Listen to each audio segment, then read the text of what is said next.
lose all sense of reality and enter another world. Remember, do not underestimate the power of PlayStation. Beyond, what's up? Beyond is the name of the podcast. Beyond. I'm Max Scoville. I'm your host. This is IGN's #1 PlayStation podcast, the podcast about PlayStations that you should be listening to because we're having a fun time doing this. With me is Marty Sleva. Hey, everybody. Brian Altano. And for his second podcast of all time ever, yes, Brendan Tyrell of House Tyrell and the Tyrell Corporation. Man, God, I'm sorry, you're so sick of that now, I'm sure. It's beaten to death. Hi. Well, first of all, hi. Second of all, this is my second podcast, and the second time I've heard that reference today. Yeah. Hey, Yeah, man, well, I feel really bad for you, but try having a name that sounds like Brian Boitano. Yeah, that's true. Yeah, also, all I got as a kid was Marty McFly. Really? That's not even very clever. I would be cool. I'd be totally cool with that. Yeah, In that's fact, a good I will reference. trade with you right now. At least you weren't an ice skater. Yeah. Well, see, here at IGN, we've seen 3 movies. One of them's Blade Runner, and we watched one TV show, and it's called Game of Thrones. So That's pretty much it, yeah. that's why you have a job here. Yeah. Also, you reviewed The Order. I imagine. I did. Yeah, I did review that. That was a job here. Everyone's real mad about that. You know, it's actually it's pretty split. I read on the internet everyone's real mad about it. Well, according to the IGN comments, it's not as bad as it seems. Like there's definitely a defense force for this game that sort of sprung up in the day or two following its release, and I can totally understand it. It's beautiful. You know, it's got a lot of stuff going for it. It's a PlayStation exclusive, so people who are really tied to this console They're passionate about it, yeah. very passionate. I think a day or two after is a good time for a defense force to rise because debate. it makes a lot more sense than a day or two before. So the that's game the comes thing out. that really killed me. Is Yeah. like I reviewed it, the review went up, and instantly people were like, "Well, have you ever done this before?" You know, like that kind Yeah. of stuff. And, Sure. And I think it's important to keep in mind that, you know, I gave it a 6.5. That is not a bad score by any stretch of the imagination. On the IGN scale, a 6.5 is literally okay. It's as okay as you can get.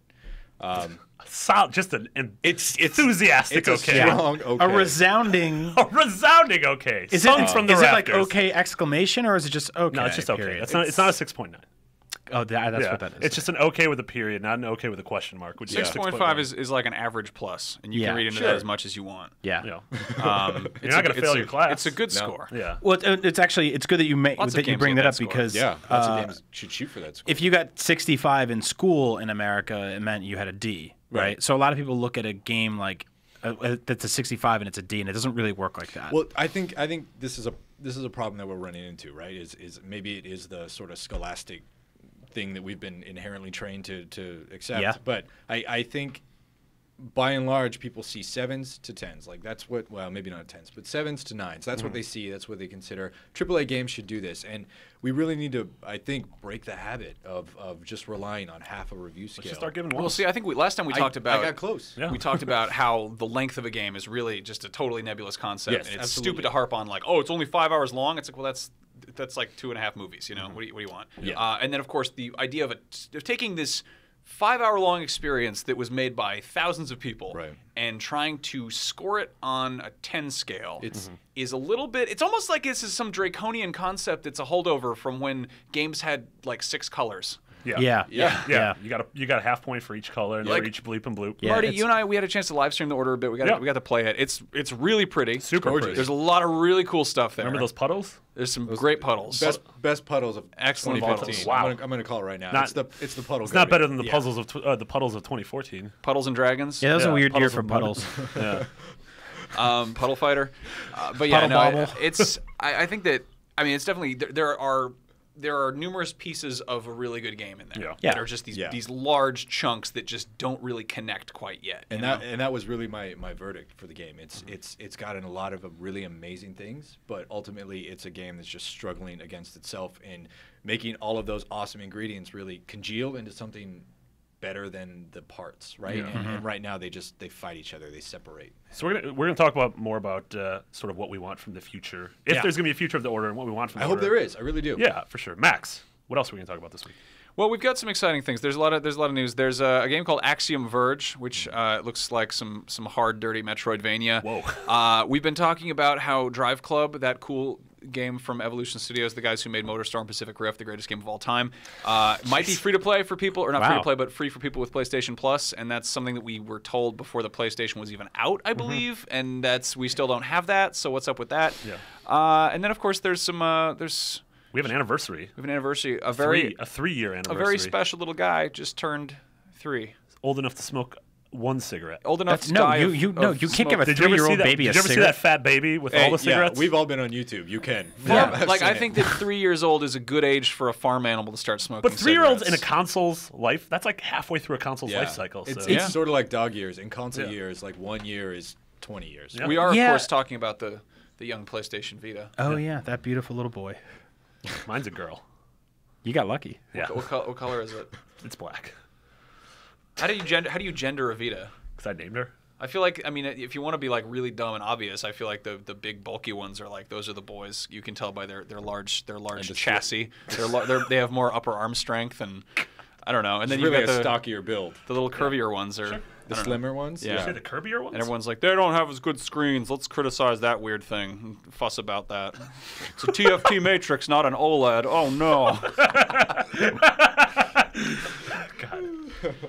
Should we get into the news with the news ghost? Let's get into the news. Oh, my goodness gracious. It's the news ghost. I'm terrified. We're really going to try this news ghost thing. People News like the news ghost. ghost.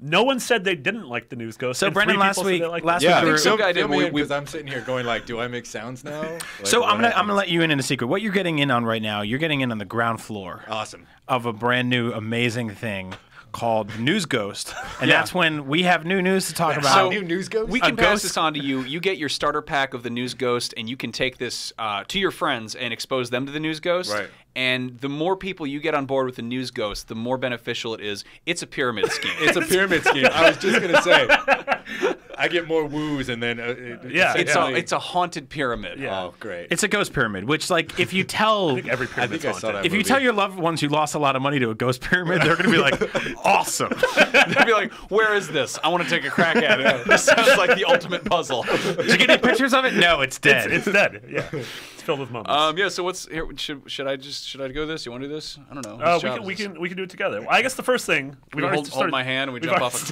a cliff together. We've already started talking about it. Possibly from the what do we want from the future of the order? Yeah. This comes from Steven Santana, and he writes, "Hey Max, Marty." There's no one else here, so you guys. That's fine. You guys are news ghosts. What's up, bro? With the Order 1886 behind us, what would you like to see in a sequel that would make an amazing game people were hoping for in the first place? Also, thank you, Max, for taking a picture with me and Brian last week. Beyond. Hey, Did you take a picture with someone? we did, yeah. Oh, that's him. Oh yeah, that guy. That's Yeah, him. he came to wrote the a- office. What's up? He wrote a letter. Well, No. why didn't he put my name on This was a it? great. don't know. This was, He did it. this was one of my favorite pictures Hi, I've Steven. taken. I've You're taken with cropped somebody. out of the picture from now on. It's just I, human much like a 4-year-old, decided that we should all have props. So I grabbed a bottle of Jack Daniels, an Optimus Prime toy, and a styrofoam skull, and had all of us hold these things in the picture Yeah. that- for no reason. All that because sounds it's right. an exciting. It's a better picture now. We get Yeah, cool no, props. absolutely. So sequel. Brandon, you obviously finished it. Brian, I did. did you play any of it? No, not yet. No. And you guys played a bit. We of it. played probably about a third of it. Yeah. So when you guys were doing your live stream, I was like, do you really want to start at the beginning? Because a lot of it is sort of cinematic ramp up. Yeah, For yeah. what you run into. So from what you played, what did you?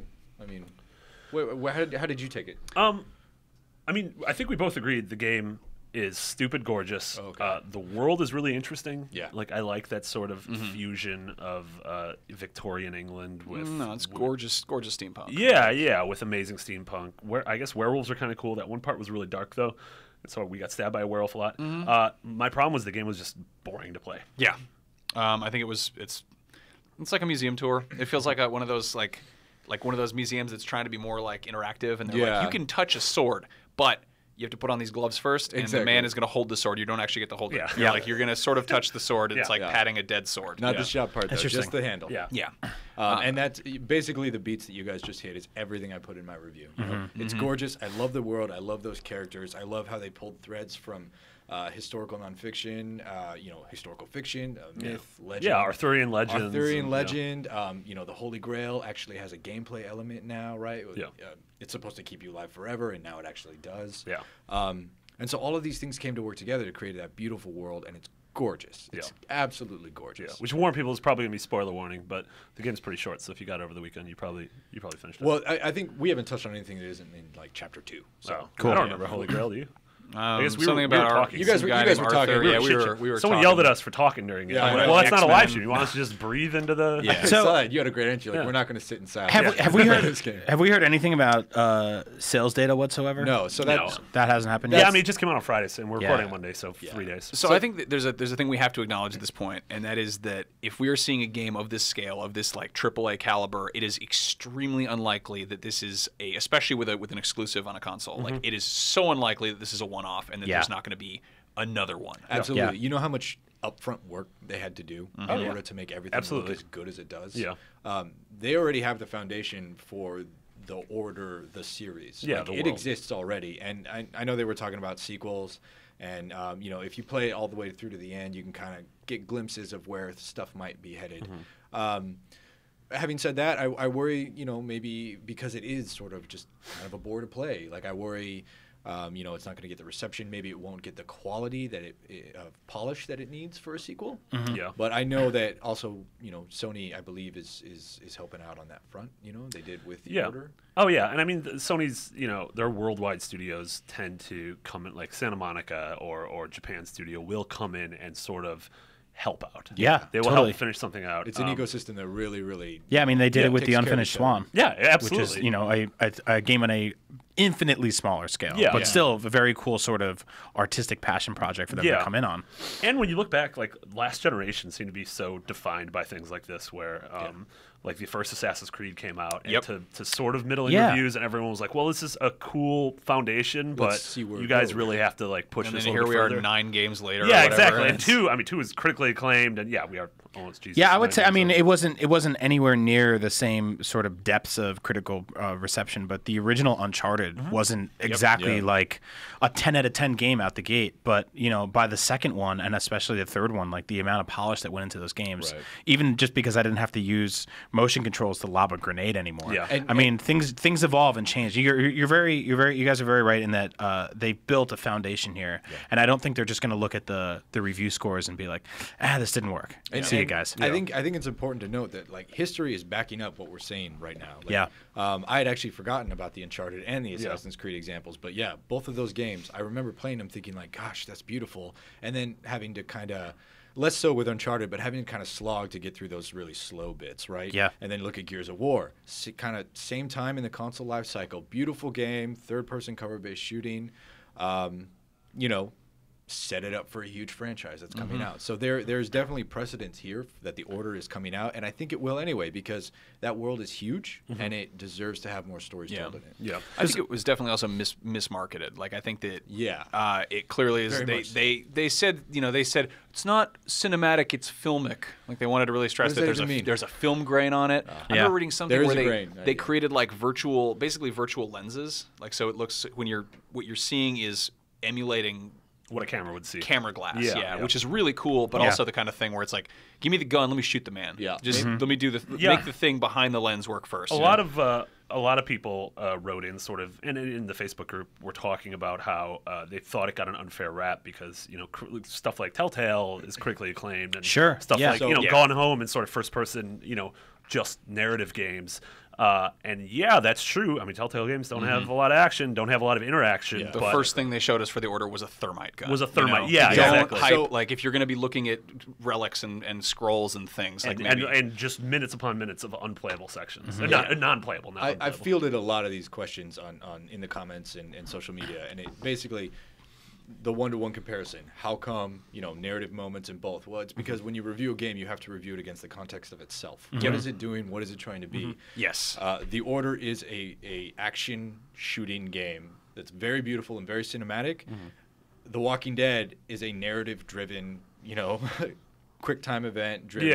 Dialogue. Dialogue. It's an action-heavy point-and-click adventure game. It does that. It does that much better than the Order does guns. Sure. Like, I think the other thing that no one else is mentioning is Quantic Dream. Like this, it felt very heavy rain to me. Yeah. Because the thing The Walking Dead does not have is that level of polish and cinematic presentation. Like they're very kind of rough There's around the that edges, fidelity comic of the booky. world and being able Yeah, the sense of space in the order was fantastic, and being able to, like, as much as I like we were talking about on the live stream, Max and I both really love games that just take you to a place and let you explore them. It's escapism. Escapism. And it's not escapism in, like, I want to kill 1,000 things. It's escapism. I'm like, this place is cool and different than anywhere I get to I've ever forget been. where I'm at. Which you absolutely do not get. And I love these games, but you do not get that in the Walking Dead Telltale games. Because what it does feel like is it feels like you're walking around individual movie sets in The Walking Dead. Like you literally walk to the seam of the set and you can't peer behind it. It just looks like pieces of cardboard with things painted on them and propped around you. And then that stops and you complete that scene and you move to a new stage. It's more storytelling than immersion. Yeah.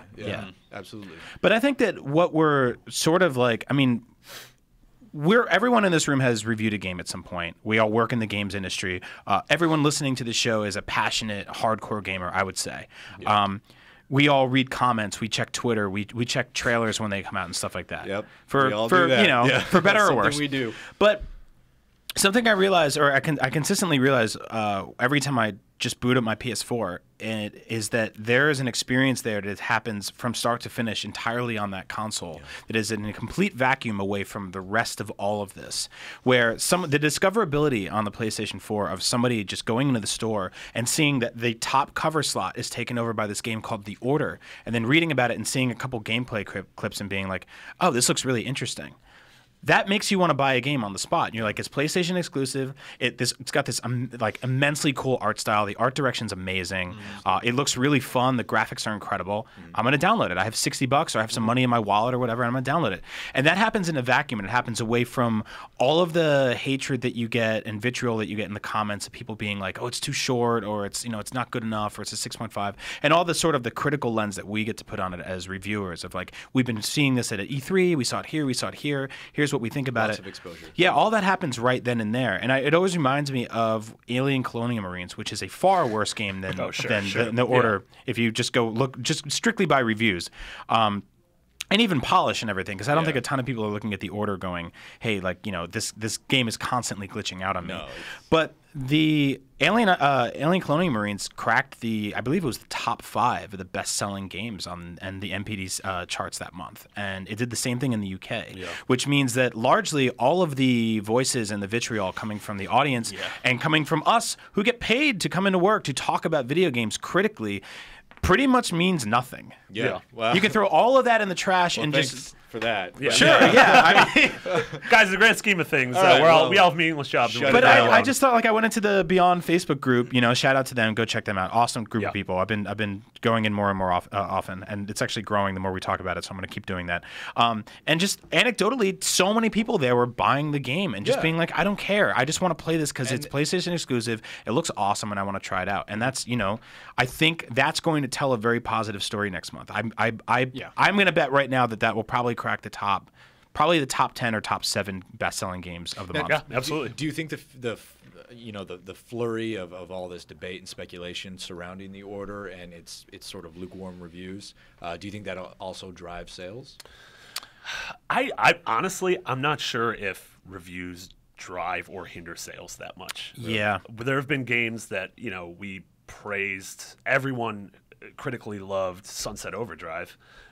Gave it a 9. Yeah, and I don't think that didn't push it into top 5 categories that month. Whereas when something like Battlefield 4 came out and it was critically, a lot of people were like, this game's sort of broken for us. Like, be wary. Yep. Still sold amazingly. It's still sold amazingly, and I think still sold amazingly. I think it depends too. The Order right now it's actually in a sort of.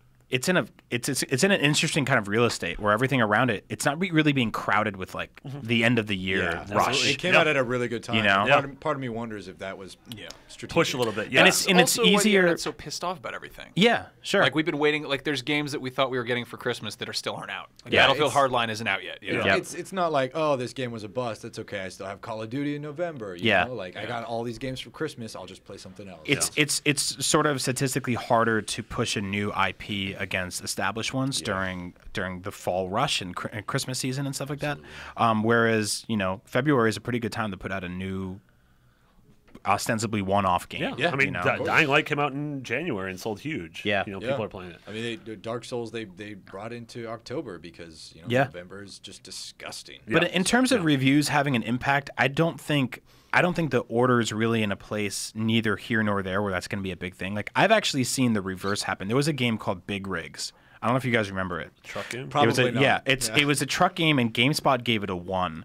And the morbid curiosity around this thing, and this is before, games like Goat Simulator and that dumb pizza game Max and I played, where these games are sort of shipping intentionally broken, or like I Am Bread. Is that the game where you ate a bacon wrap pizza this morning? No, that was real life. That was the game of life. Look for that video soon.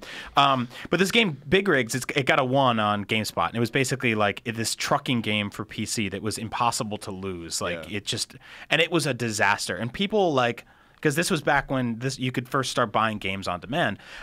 People started buying it. It started selling really well. And there was that morbid curiosity that flipped a bad game into something that sold very well. But I don't think the order's kind of here nor there. Yeah. I think it'll go by its own momentum and its own placement on the PlayStation Store. Yeah, I agree with that. I mean, I think also we talk about how what hype and what kind of conversation is going to do for a game's popularity or game, movie, whatever.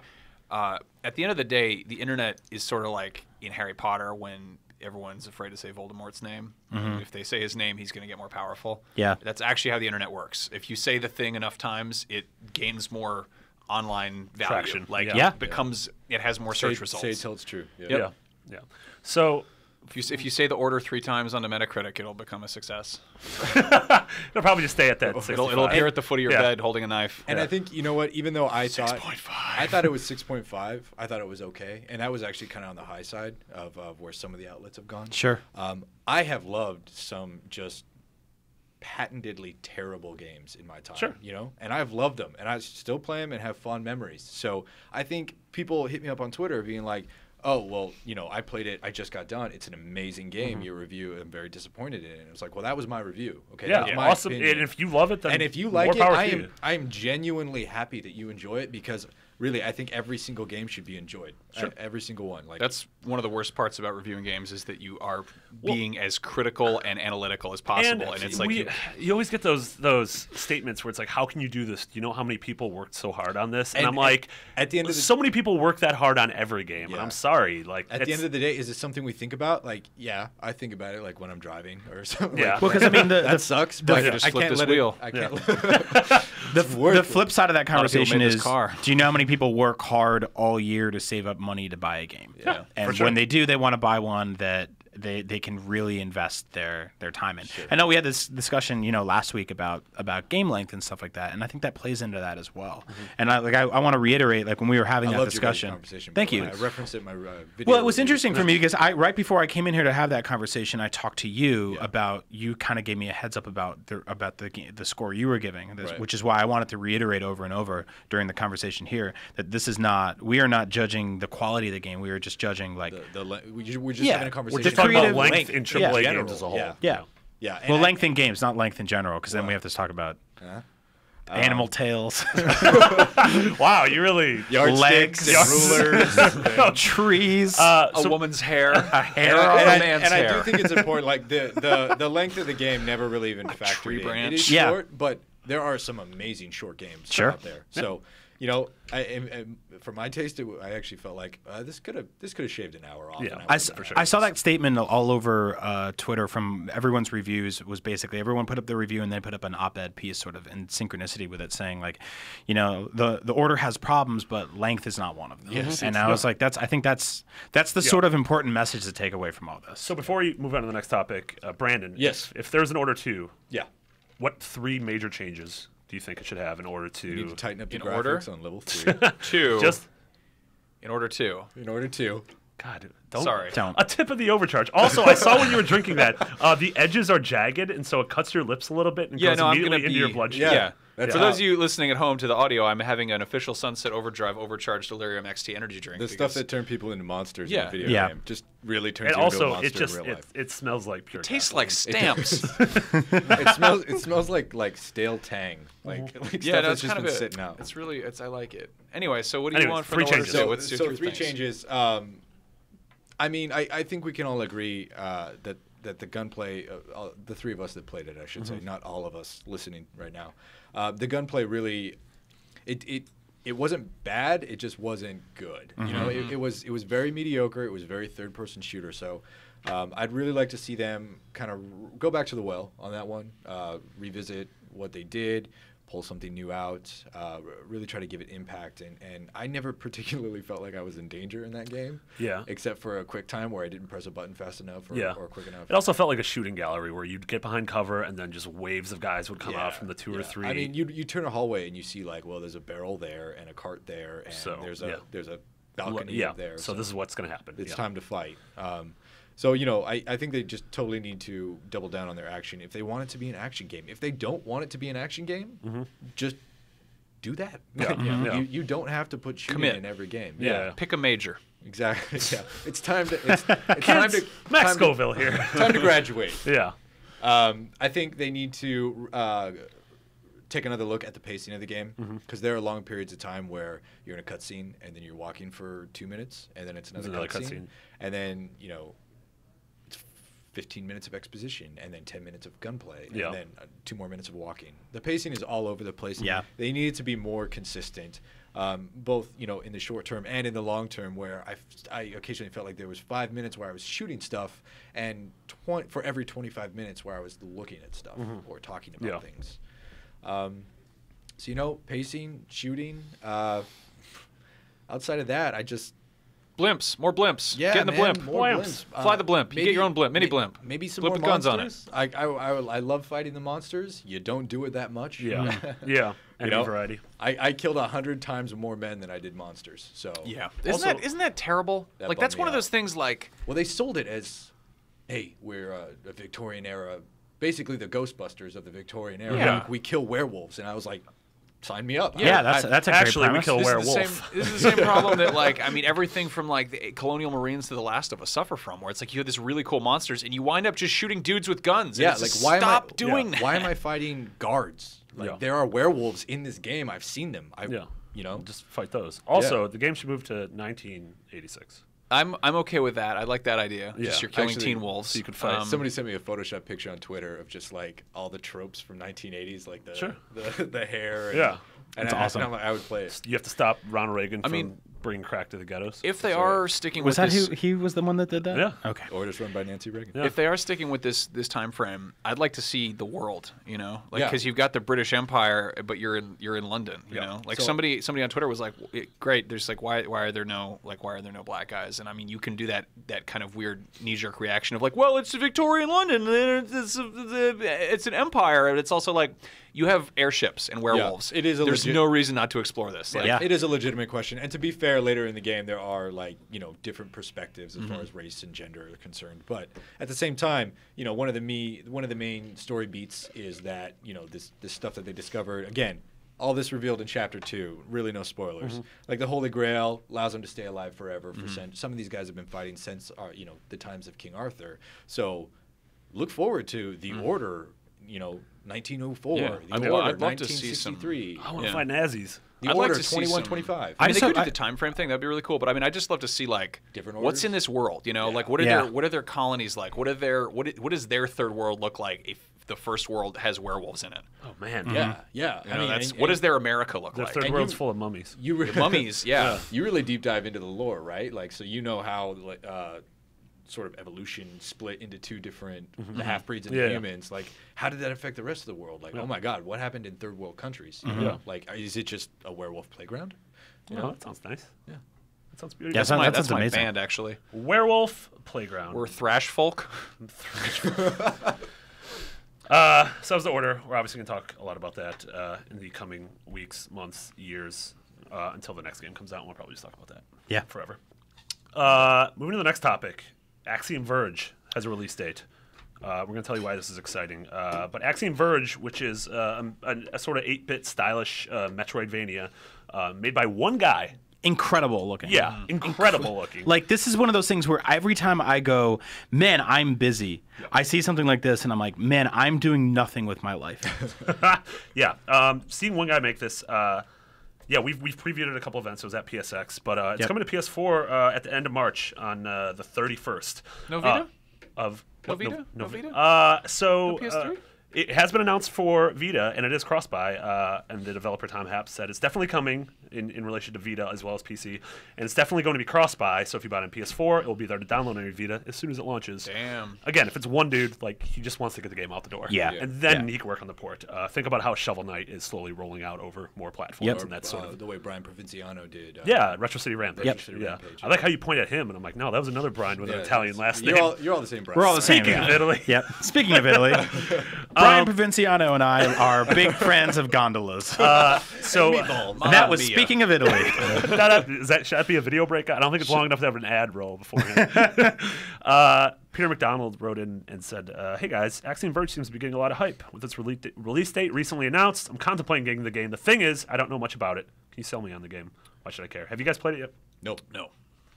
I've seen it. I watch videos not of it. helpful. No, I looked at it a bunch. So one thing I have literally photoshopped. I want this of like, what if they made Super Metroid for other systems that I own more of? You know, like what if they made an HD version of Super Metroid that had all of the polish of something like Shadow Complex? Yeah, seriously. But with Super Metroid. Yeah. And the way, that's the exciting thing about this is this. We're getting in that generation where the people who grew up on the 8 and 16-bit era are now old enough to make their own games. How awesome is that? This is the best. Incredible. The thing I'm worried about is when people who grew up on the 64-bit era start making games. Well, maybe I'm not worried. Well, I think the most important part mistakes. of this movement is that it's happening at the same time as the AAA race to make cinematic photorealistic, like billion-dollar games, and then there's one guy being like, I'm gonna make this too, and that might be like, we might play that game and be like, this is the game of the month. Like Shovel Knight was a legitimate contender for Game of the Year at IGN last year. Crazy. And how awesome is that? That it was going head to head with some of the biggest, most expensive games ever made of all time, and it got my vote. Like I think I can say that now. I voted for Shovel Knight for Game of the Year.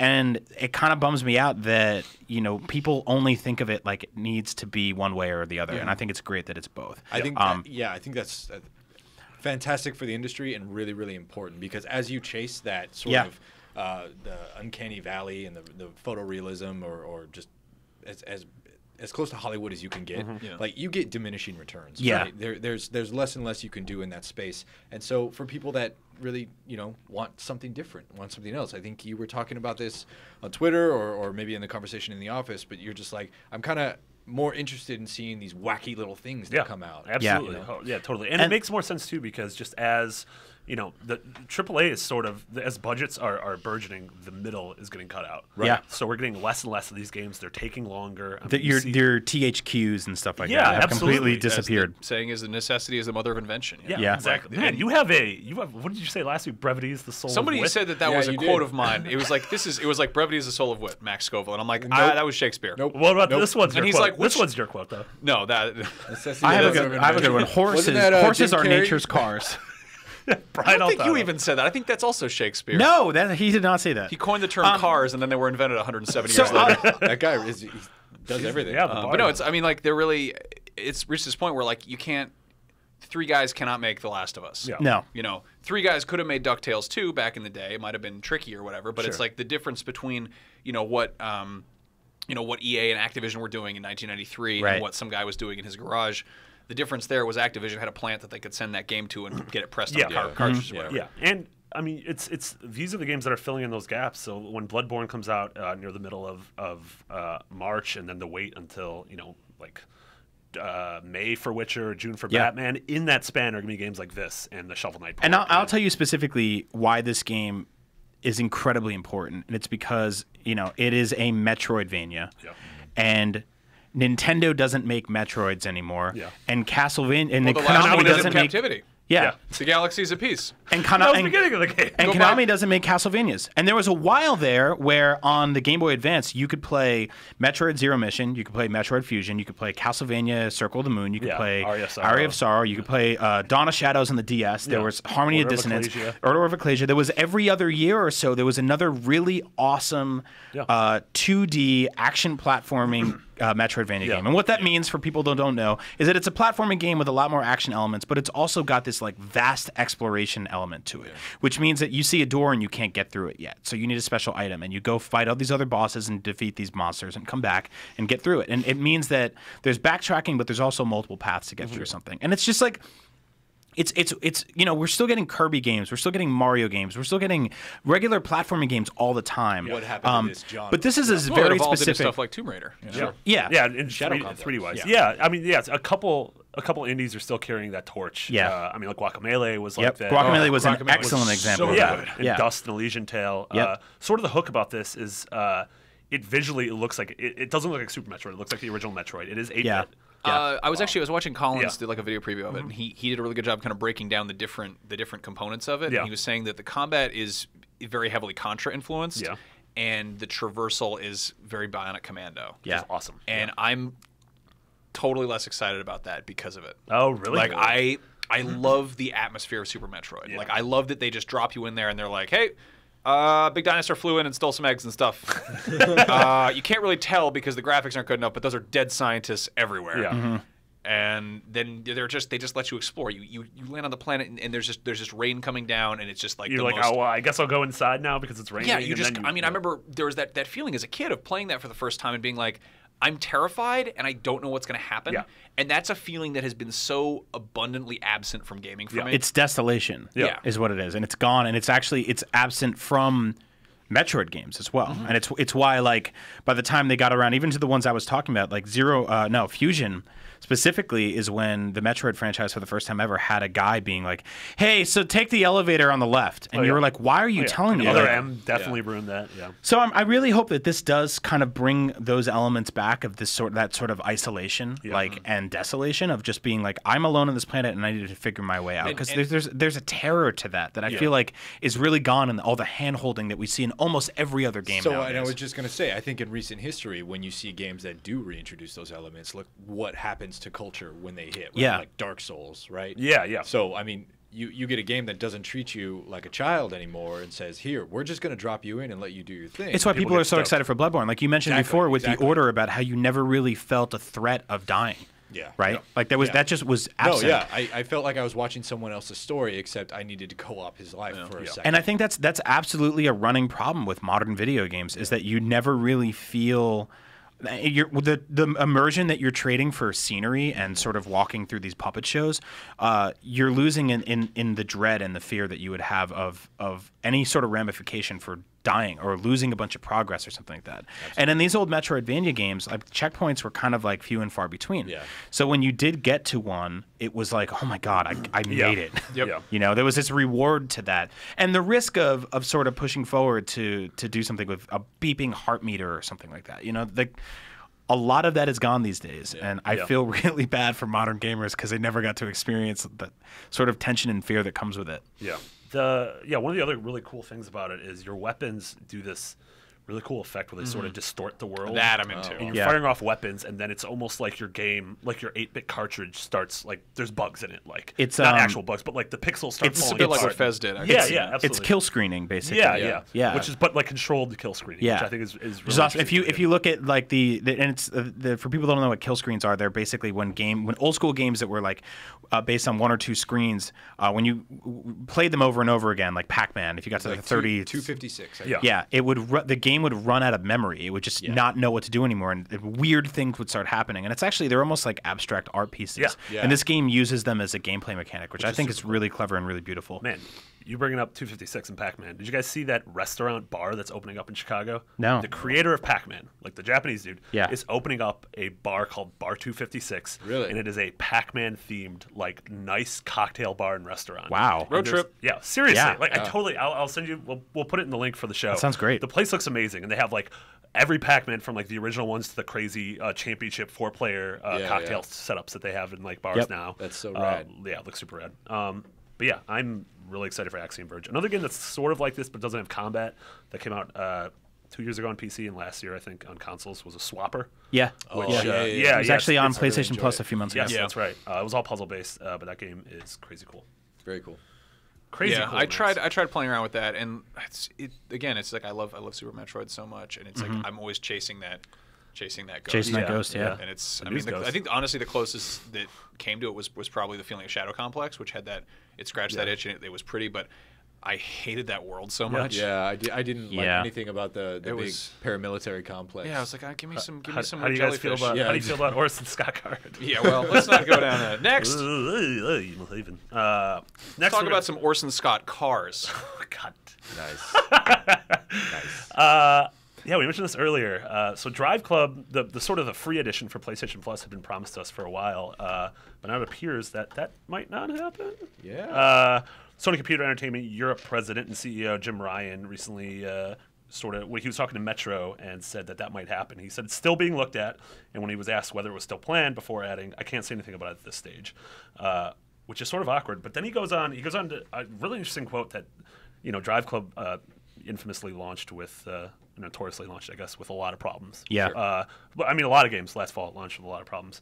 But he kind of concluded his interview by saying, I think one thing the industry appears to have misjudged in this generational transition, where there's a lot of spoken and moving to do a more straightforward PC architecture, is that it should make it easier for developers to come to terms with next gen and all that, is that I think the massively enhanced online ambitions a lot of developers and publishers have identified as one of the opportunities of next gen appear to have been way more technologically challenging than anyone else realized. And I think he's absolutely right. Sure. We've seen it. Yeah, the games that seem to have had problems at launch are things like Battlefield 4, Assassin's Creed Unity, Little Big 100%. Planet 3, Master Chief Collection. Master Chief Collection is still 100 days later. Which is like it's actually something that Colin Moriarty and I used to see eye to eye on a lot. Is that I don't generally gravitate towards these sort of like really robust online multiplayer enabled experiences when in favor of like a far more kind of focused and polished single player experience that I know is going to like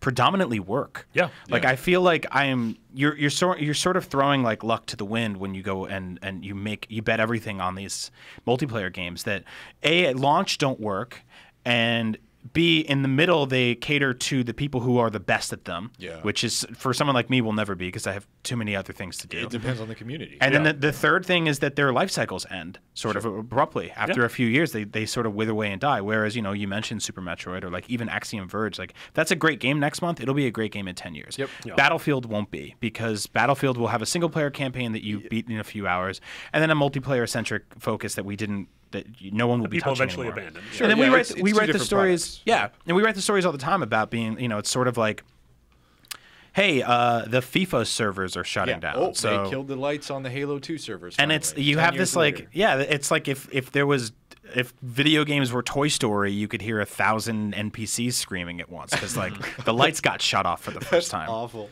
I know. My brain goes to dark places. The toy box lid closes, and it's just like a symphony of horror. And the neighbor comes over. He's like, I want to take all their heads off and glue them on other things. Modding. Yeah. Oh, that's excellent. We got a lot of mileage out of that one. That was good. So that's like, to me, it kind of feels like when you're on an airplane and there's just like everything's late and going wrong or something like that, and you take off and the captain gets in, he's just like, hey, so we're having so there's like a wind and it's a problem, so if you can just be, and you're just like, I don't care, like I just want to land, I just want to fly and land because that's what I paid for. I don't want to hear the story or the excuses or anything. Like, don't try those things if you can't do them, and don't tell me about how hard they are. Just don't do them to begin with. I think there's a lot of different approaches to this that nobody's really trying, and there might be totally valid business reasons that I don't know about because I dropped out of art school. But I think that a really good one to look at, and obviously this was not a perfect launch either, but GTA 5. Yeah. GTA Online comes with that. It's a free thing to play when you buy the game, but you buy the game and they're like, it's not online for a month. Didn't work. Play the game. Those heist missions treat you. Yeah, exactly. Yeah. It's still not out for PC, and they're all salty about that. But like, the fact is, they took it. Arguably, GTA Online on last gen consoles was pretty much the beta. Yeah. Like, they tested it out, and like they were like, hey, sorry, here's a bunch of fake money. Like, have a speedboat, whatever. Yeah. But luckily, they had a 100-hour, 10 out of 10 game. Exactly. Yeah. That was the other thing. Exactly. The fact is that they recognized that the single player and the multiplayer did not need to launch those simultaneously. They don't need to coexist. They can be like, hey, you know what? We have so many games. You look at Battlefield. Like, I know a lot of hard work goes into the campaign there, but that's never their selling point. Yeah. You know, they are never pushing. Marty, that we first. actually reviewed GTA 5 at IGN as 2 separate products, right? Yeah, we split the products in half. One was Grand Theft Auto 5 and one was Grand Theft Auto Online. Oh, really? And we gave them separate reviews and separate bodies of text and everything, and gave them separate treatment because, you know, one of them. It's a different animal. Yeah, they're completely different products. Metal Gear's going to be the same way. Yeah. Yeah, I mean, it's a weird thing. Like it's weird to divorce those. Like when someone buys a Call of Duty game, like we don't give a separate score for the campaign and for the multiplayer. So that was my question. Do you think moving forward, because we are in this culture, in this environment where these huge online suites and online components to games just are kind of broken, you know, like half the time. Like, do we need to start divorcing? Well, I've actually for a while I've been fighting for that divorce to happen at retail before it even happens on our perspective. I like 30-30 or I mean, I would love to buy a $20 Call of Duty every year that was just a single player campaign. I would love that too. And it was $20 and it was 6 hours long or 5 hours, whatever it was. They still make billions. You know? Yeah, and they'd still make all their money. And then, you know, but the trick is they know that for $60 they can sell the full package. Yeah. And the multiplayer guys will buy it no matter what. And most of the multiplayer guys will never play the single player. And some play the single player and some the multiplayer, but I don't play multiplayer in Call of Duty. It's just not my thing. And I'm one of those multiplayer guys that you just described. Yeah. Now, do you get into the single player? So I haven't played a Call of Duty really seriously in a number of years, but like Black Ops was the one that really hooked me. Yeah. And I hit like 15th prestige. We're talking like 14 days played, and then I maxed out, and I was like, well, I guess I beat the multiplayer. Yeah. I'll check out that single player experience. That's insane. You know? And it was really good. I enjoyed it. Became buddies with Gary Oldman. Yeah, it was the CIA. The Cube. The stats they released them. That game. Was he in Black Ops 1? Was he in? I don't think so. Black Ops 1 wasn't that like a? He was like the multiplayer voice. Like, yeah, they're capturing A. You know, like that. Activision a few years ago released the stats of how many people play the single player, and it was actually way higher than I thought it would be, but still low enough to warrant its own SKU. Yeah. Like I really think it should be its own package. Well, we're seeing the opposite of this too, because we're seeing these so-called public betas, public alphas and stuff, and it's like that's not. I feel like that's the wrong thing. Like we are seeing traditional publishing methods kind of pushing against digital distribution and the idea of, I mean, like Destiny is. It's not subscription based. Mm-hmm. It's like you got to pay your PS Plus or Xbox Live or whatever. But they had an alpha, they had a beta. Mm-hmm. They're having DLC that's like unlocking new areas, and it's kind of like piecemeal. Yeah. You still got to pay that $60 fee, and we still balk at the idea of something like Elder Scrolls Online, where there's like $15 a month. Like that's more than Netflix. I'm not doing that. Not anymore though. And then of course exactly. And then of course the word free to play thing, it makes us all just go, no, we don't want that. It's terrible. There's something in between those gaps that is like we're gonna find it, and it's gonna land on that, and it's gonna be awesome. That missing link. But we are. It is like. It is somewhere between physical and digital distribution and all these different payment methods. It's this weird puberty that's happening right now. That's where we are right now. We're in those growing pains. Mm-hmm. Like, that's what this is. Yeah, I'm really curious about Battlefield Hardline's campaign. Like that's Visceral doing it. It's not DICE. Like they might actually have a really cool story in there. Really cool. Yeah. So like I previewed it not too long ago. The multiplayer.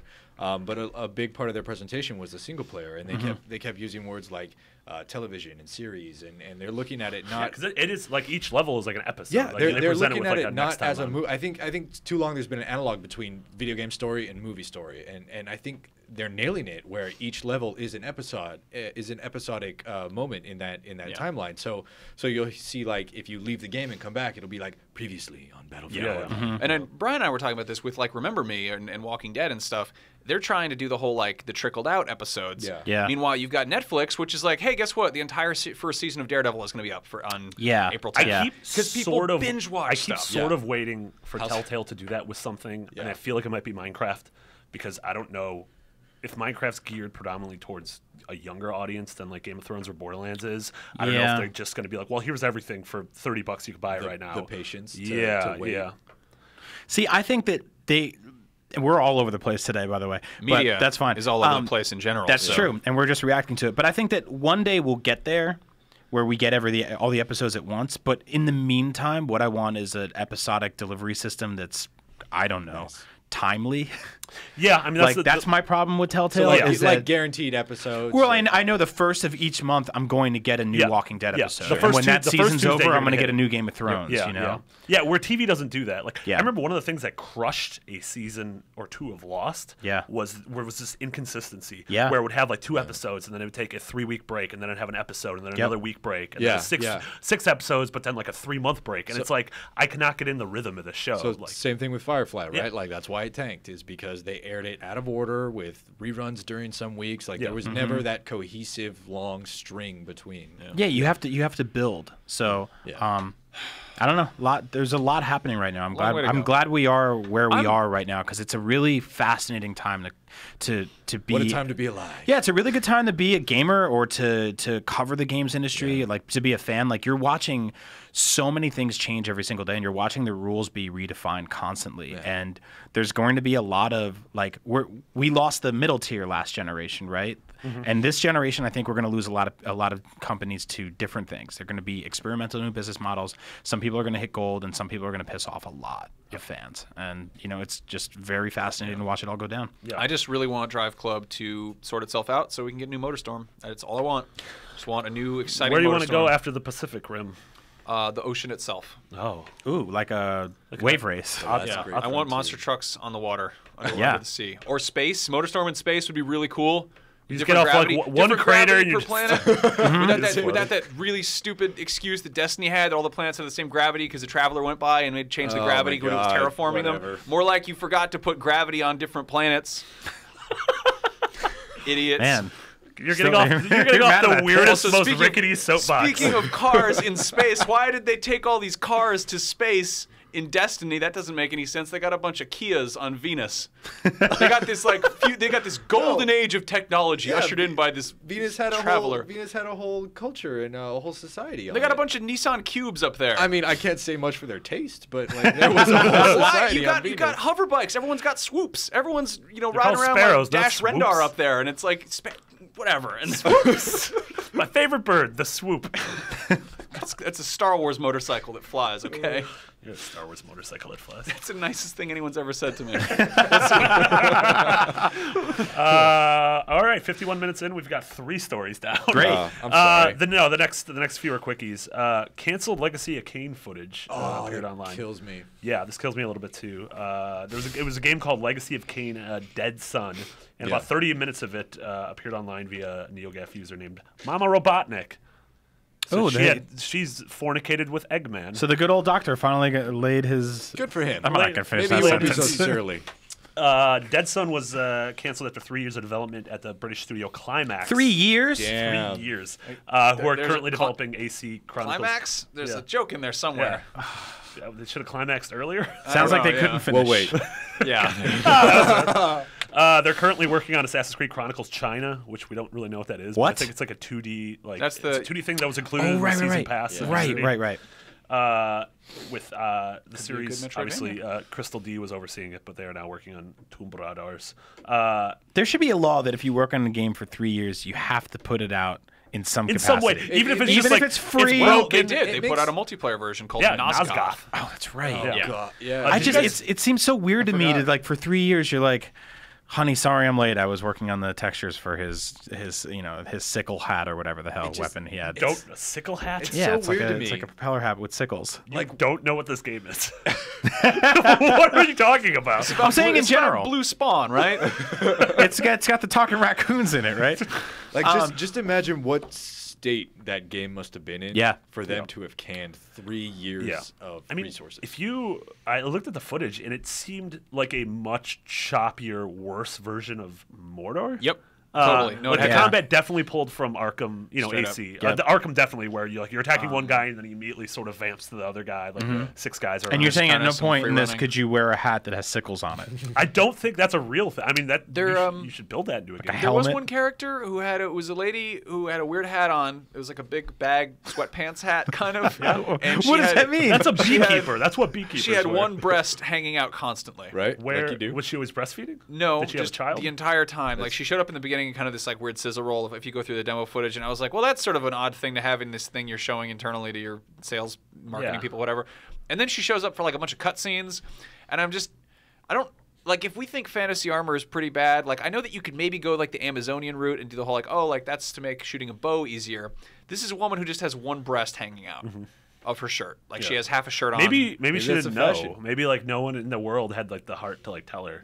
You know how like a good friend will tell you like, hey, you've been walking around with like food in your I'm just picturing that like that scene in Man on the Moon where he's got Andy Kaufman's got like the fake booger and he puts it in his nose just to make people uncomfortable. You know, like she does that. She's like, hey, how's it going? And everyone's like, oh, well, whoa. So you gotta So I don't know. I never got into Legacy of Kain, but it seems very much like one of those things that was really really cool in the 90s. Yeah, and it was. Just I mean, that was Amy Hennig's baby before she went to Naughty Dog for Uncharted. That's exactly what it is. It's like that lore and that world that you're in. It is super dark and desolate, and just it feels like a world that existed and thrived at one time, and then it just died. Yeah, I mean, I think it's the kind of thing where you have to gut it really hard and do a hard reboot. But is that really? Is this Tomb Raider? Yeah, It's not. Yeah, give me the soul, give me the spirit.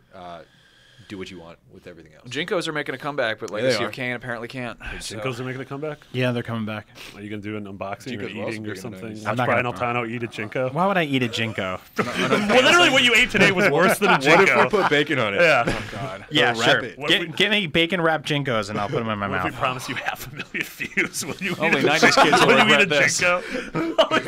Only 90s kids will be able to digest this. Yeah. All right, next story.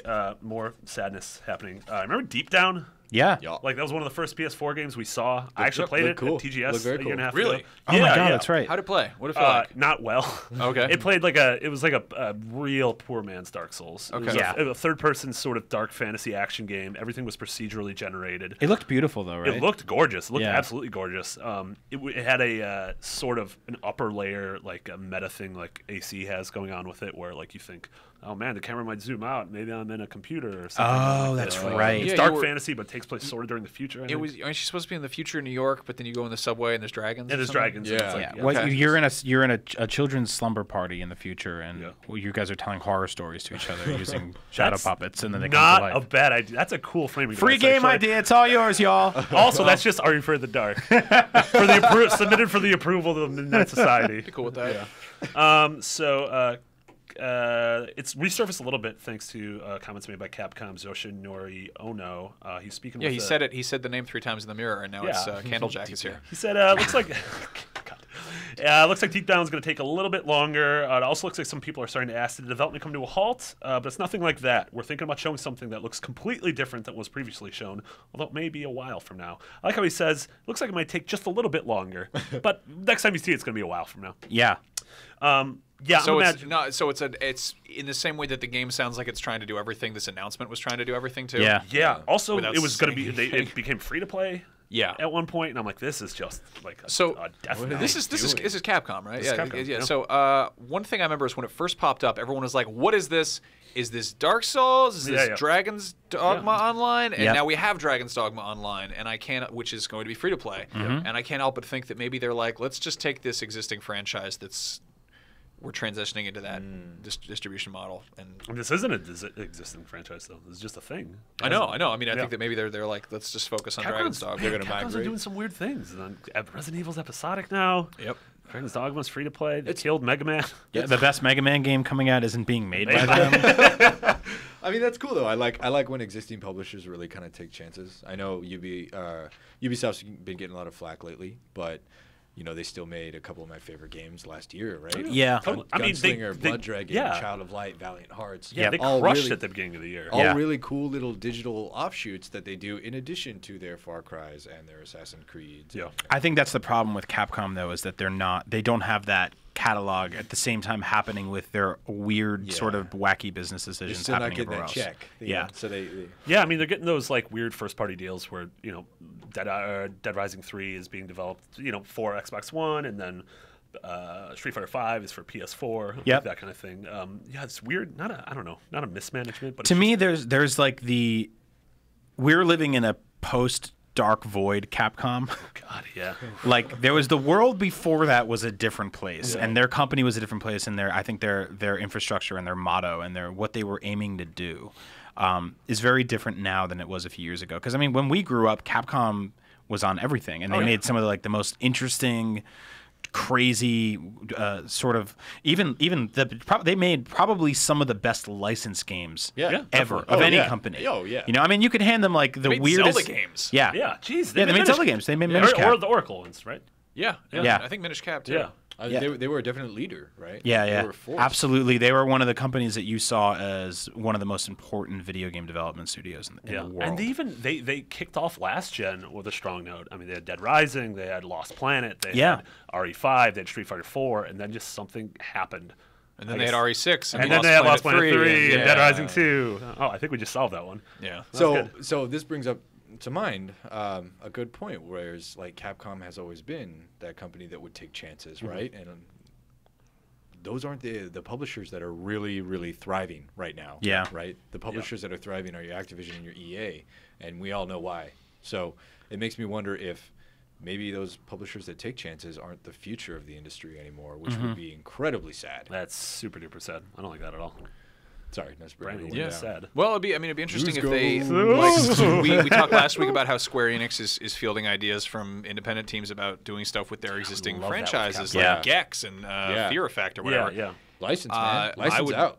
I would love to see, I'd love to like in the same way that aging rock stars will produce pop records for younger bands or whatever, or just like use their influence to be like, hey, like let me like movie directors do this. They'll produce things, and it's like I think that maybe. Making stuff internally, they are too big to be mobile and flexible with the direction things are going, and unless they're going to really just, annualize something that's a sure shot, Yeah, well, the one way to make easy money and anger millions would be to annualize the best-selling Resident Evil of all time, which is Resident Evil 6. But what that does is it completely splinters the fan base every single time, because you have that contingency that are like, Resident Evil is an action Call of Duty game with zombies in a big city. And then you have people who are like, Resident Evil is a quiet, crickety house game where you walk around and you collect things. My favorite genre, Resident Evil and Gone Home. Quiet, crickety house game. Crickety house games. And that's why Resident Evil 6 was so bipolar, because half that game was like, you're in a mansion and you're finding items, and the other half was like, kill a bunch of people on a roof. I've never stopped to think about how many different genres that series has encompassed. And they don't know what they want it to be anymore. And if you look at Revelations 2, it's definitely going back towards the Resident Evil 4-ish type of, third person over. Like if you think about Resident Evil Raccoon City or Operation Raccoon City. Do you guys remember that game? Yeah. Which was that was a Resident Evil Call of Duty game that came out a few years ago. Basically, it was a first-person shooter game where on the battlefield you just found herb, and it was just like, wait, were we? That wasn't first person. No, that was it third person. Wait, no, I'm thinking of Outbreak. No. Operation Raccoon City. Outbreak was the co-op one. 4 people online. Operation Raccoon City was the multiplayer focused. Yes. And that was like an action-oriented online game, and it was just like that nobody asked. Yeah, and we were sitting there. And it didn't do well. As somebody who was just like, I loved all the Resident Evils up to Resident Evil 4, which is I think like the apex of the series to me. And then it took weird directions with 5 and 6 to see something like that happen. But then people sort of applaud them for it, like especially Resident Evil 6 being the best-selling Resident Evil. The message that we sent them was just like, well, people want the survival horror stuff, but more people want the action stuff. So maybe give the survival horror one to a new team, and then make the action one to make your money. Like whatever keeps your business going, so that those people are happy and we're happy as gamers. Like I'm all for that. Yeah, I agree with that. We have a couple more stories.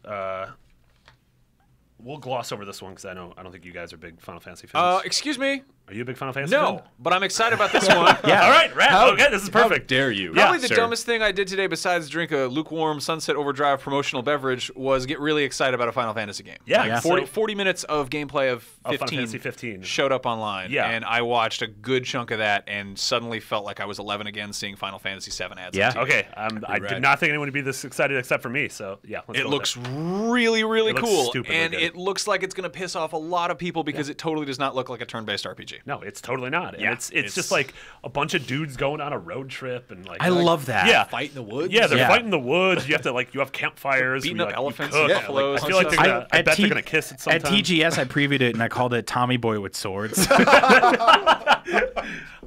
Which some people were mad about, but you know. No, I love that so much, and the combat looks crazy. Like it looks weird and different than anything else. Like, have we ever seen a game that's like a successful road trip, like a game where you're actually traveling? That's a good question. I feel like versus just open world. Like we haven't seen an open road game. Yeah, like Full Throttle Desert Bus? was that, but it was an adventure game where you're not really like you're sort of Desert Does Bus. Yoshi count as a car? Mario Kart. Well, aren't horses the original cars? I guess so. I mean, if you Dinosaurs are the original horse. Link and Epona are sort of a. I mean, one of them can't talk because he's a horse. So no, we've never seen. I heard Link and Epona. Yeah, no, I was like Abraham Lincoln Epona. But it's weird because in spite of the fact that most games are from the ground up designed to be sort of linear, like we haven't really seen I guess. What would you call Trail. it? You'd call it I mean, you've got stuff like that, and you've got games Road that are trip. just. I mean, like that, but to have a game where you can stop the car and get out and explore. And that there's gas stations in this game. Like, what if you need gas? What if you could break down? It's like, well, I guess you can walk, or like there's a gas station like a ways back there, but and you there's have to also go get dragons. gas and come back to your car. No, you're just What standing am I- there. The guy's like, well, the part's gonna be 150. Yeah, you're like, I guess I'll go awesome. kill a dinosaur and bring Like, it there's back. I'm gonna this- go beat up a wolf and steal its rubies, you know. But This- it's not a wolf. It's something I've never seen before, like Yeah. a giant beetle that's got cool ears. A chocobo with like a AAA card shows up, and he's like, "Hey, man, this is a problem. Lucky you subscribe to this ridiculous service." Yeah. Yeah, I love that idea. No, that's really it's really interesting that you said Oregon Trail because that's absolutely It's a road trip game. yeah, that's absolutely one of the first like buddy road trip. I mean, it's your whole family. It's not a buddy road It's trip. Are We There Yet? If half the people in the movie died. Yeah. Well, that is one of the most like kind of archetypal. I mean, that's the Odyssey. That's what the Odyssey Raven is. died of dysentery. Jury. Yeah. When we've seen very few things actually That's really so tackle Raven. that. What really excites me about this is that they managed to do two things at once that so many games sort of ham-fistedly swipe at, and that is combining like surreal, fantastic elements and baseline reality. Yeah, because realistic car looks like a stuff. regular car. It's a regular car, and then there's these giant golems Yeah. and like Yeah. statues and leviathans, and then a gas station, and there's a lady in some jean shorts who's like, "Hey y'all, we're Daryl Dayton all and then they're like, "We've got to get out of here." Yeah. But it's just so many games. Like I love really just incredibly just observant attention to detail stuff like. Yeah. Like the light switches and lockers in Metal Gear Solid or Yeah. all of GTA 5. And then I love really cool, completely fantastic stuff that just takes the plunge. Sure. And it's so rare to see those two things combined. Melded But together, yeah. to have a bunch of guys in a car who kind of look like maybe they are actually looking at what's sort of fashionable in Harajuku, kind of. 100%. Yeah. These guys could have just like rolled out of some karaoke They bar. got some Gatsby moving rubber in their hair, Yeah. you know, Yeah. and then they're, in their car, and then you look over and there's these elephant animal things. And that a you've never seen dinosaur. before. Yeah. You're like, hey, Cadillacs and And I'm like, dinosaurs. that, you know what that reminds me of? Is that reminds me of a dream. Yeah. Yeah. Like there's things that you recognize and things you really don't. Yeah. And Yep. they're combined and. Well, we lost that a lot great point. when games became more and more realistic. We lost a lot of that sort of like a 9-year-old druid type of Yeah. that kind of dream world, of like, The what if a batteries. bunch of friends were in a car, but they had cool suits, but also swords and sunglasses, but they fought dinosaurs? Look to Like, the left. That's that's- actually its head. That's something that a kid says, and you look at him dead in the face, and you're like, "That's brilliant. That would be Yeah. awesome." But we stopped doing that because it's sort of ridiculous. We make these fully or game development studios make these like fully realized worlds, and they kind of stick to it. Yeah. And they don't really. I mean, we saw werewolves in the Order, and that's kind of getting there. That's something a 10-year-old would pitch. Alternate- Yeah, but they're lycanthropes, Yeah, They're not, like- they're, Well, they have A to- werewolf, they have to make or it a 10-year-old believable. would not pitch a like. It's a blood disorder No. that causes them to have lunar responses. And it's like, no, like just make it a werewolf. Just make it a dinosaur. Like Yeah. make it a giant golem man, whatever, you know.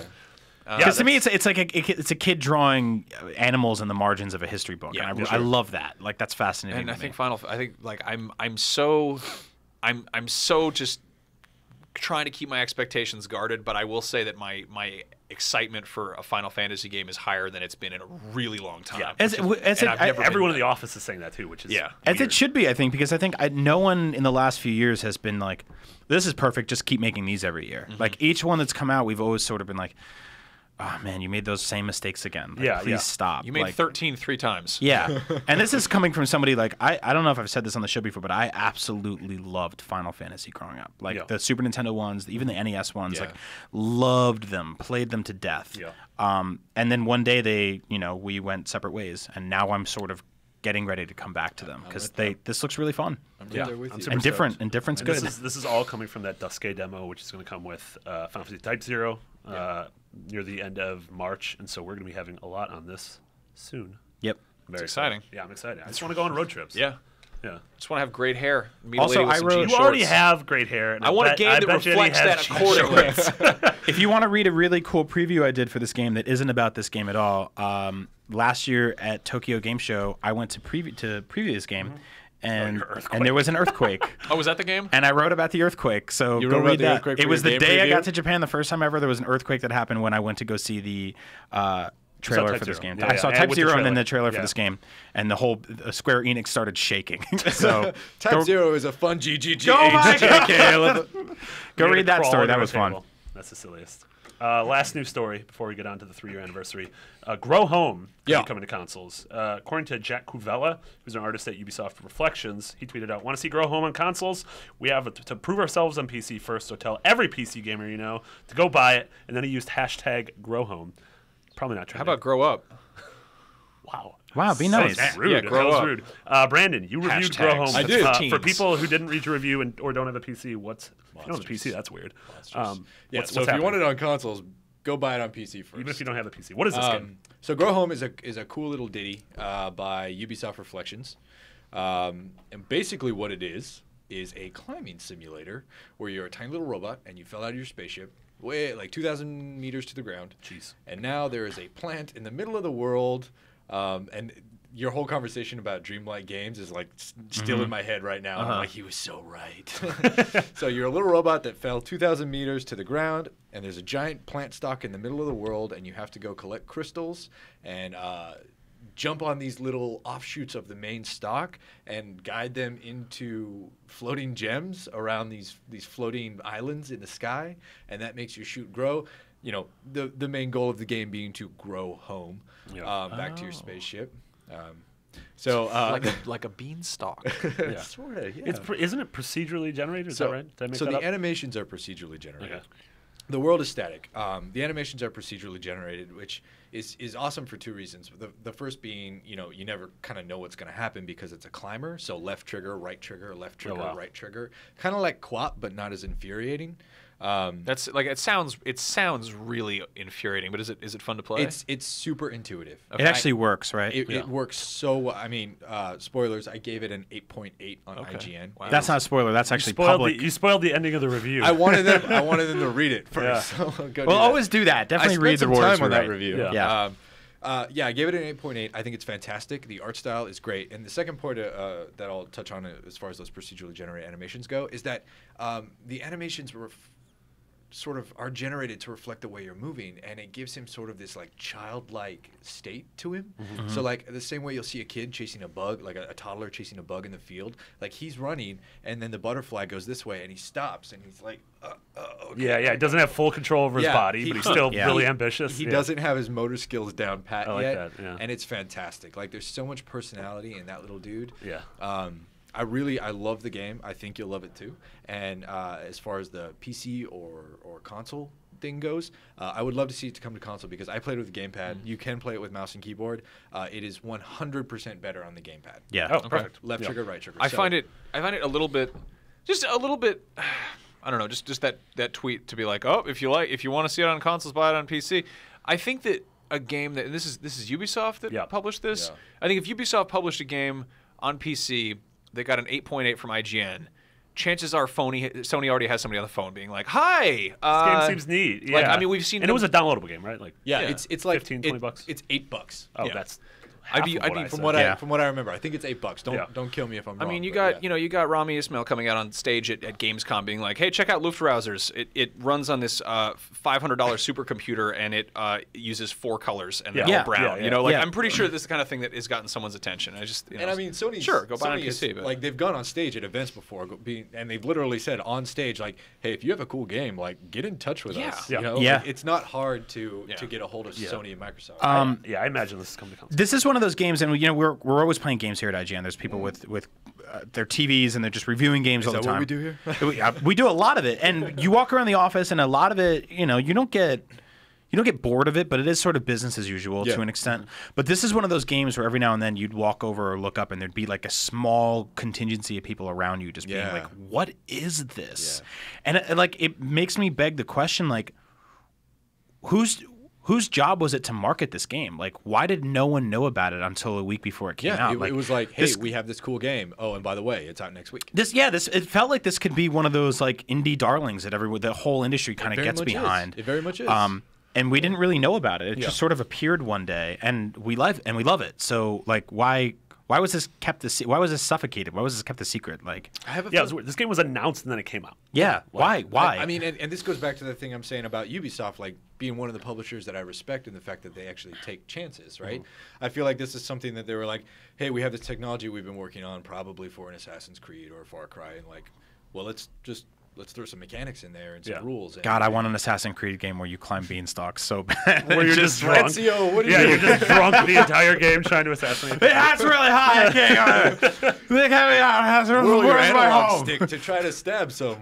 So one of my favorite things is I did a preview event for Assassin's Creed 3, and one of my friends figured out that to enter the debug menu on that, you jam down on the sticks. I don't know if it's top secret information or what, but at that point it would make Connor start flapping his wings like a giant bird, and you could, if you hit jump, you would just go into the sky, and so you just be like flying through the entire world. And somebody took the time to animate just that little extra bit, so he didn't just it's all part of the Animus. Oh, your ancestors could never fly! Get down here! God, that is the dumbest. All right, that was our last news story. We have a couple more things. We want to talk about the 3-year anniversary of the little Vita. Happy birthday, Vita! You're 3. The little guy that could. Love that little thing. 16 Vita. Yeah, God, it turned 3 years old. I remember that launch event. Yeah. Jeez, what is happening? We're all so much closer to death now. Yeah, I mean, the thing is, everyone is. Yeah. Way to take a happy thing and just turn it into... Not Benjamin Button. I don't know how that movie worked, so I don't know if he was closer to death. No, you're right. Yeah, he's not closer to death. Tyler from Seattle wrote in, though, and said his question is that what are the 3 games that are must-own for any Vita owner, and what are some games that you're looking forward to on the handheld? Oh, man. Personally, he's looking forward to Shovel Knight, Resident Evil Revelations 2, Hotline Miami 2, Helldivers, Sword Art Online, and Danganronpa, another episode. It's literally called Danganronpa, another episode.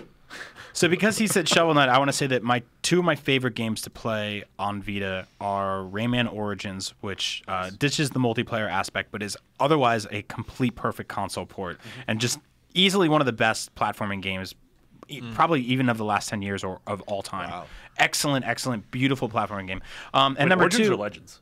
Origins. Oh, wow. Yeah, Legends I think actually has some problems because it integrates a lot of touchscreen stuff, which I think is very cumbersome and kind of gets in the way. Legends is actually it's sort of a more robust game. There's more to do in it, and there's better level variation, but the touchscreen stuff kind of gets in the way of it, which bums me out so bad because that could have just been, that's everything I want from a sequel. It's just bigger, better, more. And no, didn't work.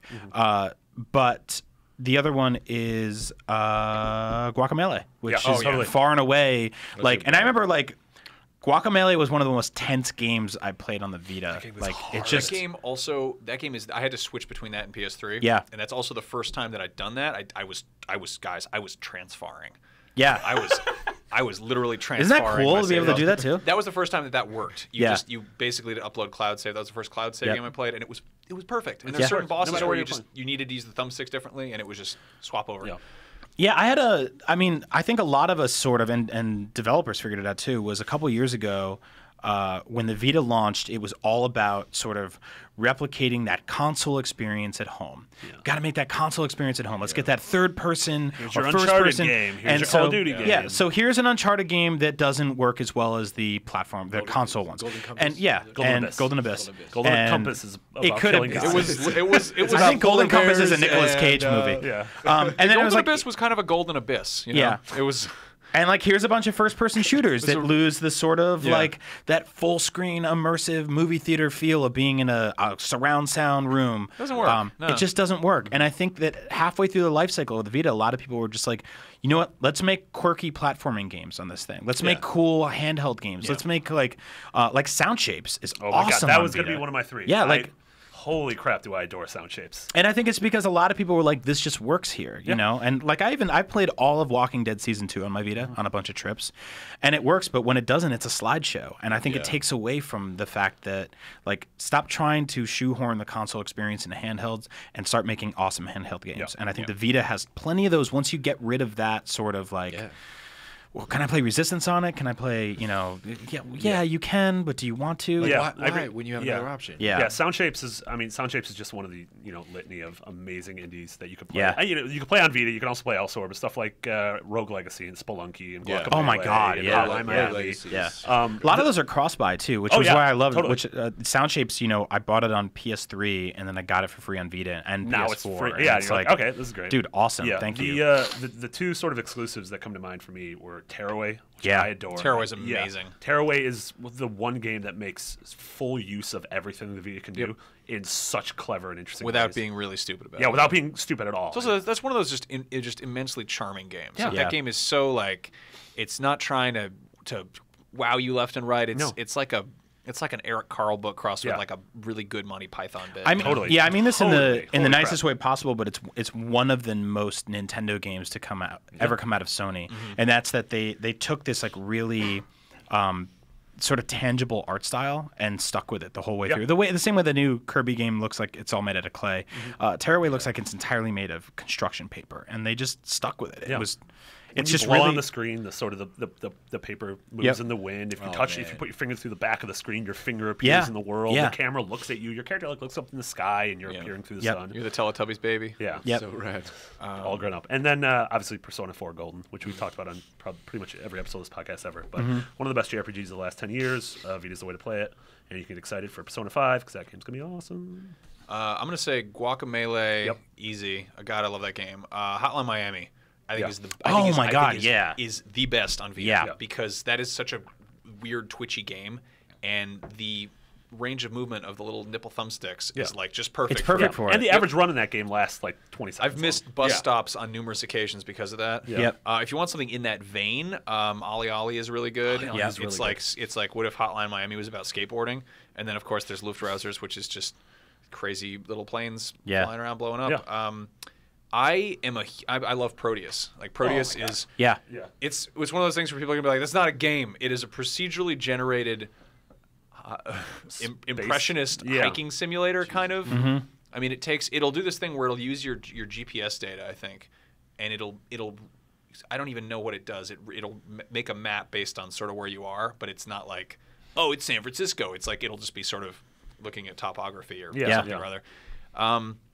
That's a game that I will play when I'm like trying to relax. There's not a lot of games that will relax you, but I will put on big headphones and get under the covers if I'm having a shitty day. And just Speaking of which, Minecraft is awesome on Vita. If you've never played it and you're just looking for something to sort of like, what I really like about Minecraft on Vita, it's one of the only places you can play it where it's not sort of demanding your full attention the same way when you're playing it on console or on PC, like you're staring in front of that screen. But on Vita, you can sort of have it on your lap while you're marathoning through something on Netflix and just kind of like chopping down trees and breaking blocks. And it's just like, it's very passive, which especially if you're in the creative mode and not the survival mode, you're just building things. And you're just like, I'm going to build a house while marathoning through a season of Breaking Bad. Like that's awesome to be able to do that. And I think that's the perfect experience to have on a secondary screen, right? Is a passive experience, because if you have a secondary screen, you're generally on the go or what have you. Stuff comes up, stuff happens, you miss a bus, right? Like I don't want to stop if a creeper is right behind me just to, One of our video guys had his kid in here last week, a couple days. Here? Yeah, no, not in this room. On this table? Just outside the door. And every time I walked by, he was playing Minecraft on an iPad Mini. Really? And the kid was playing it for like 9 hours a day. Wow. And I'm like, man, like you are enjoying yourself. Oh yeah, I did see that. I saw him like I was gonna say, hey, what are you playing? And then I saw him playing Minecraft. By, and then like at the end of the day, I was like, hey, what? Oh, you're still playing Minecraft. You're like, have you played Danganronpa? And he's like, no, I'm another episode. What about you, Brandon? Actually, I recuse myself. I don't own a Vita, and before I get booed off the podcast, they've already booed you off. Oh, sorry. Half of them don't have Vitas.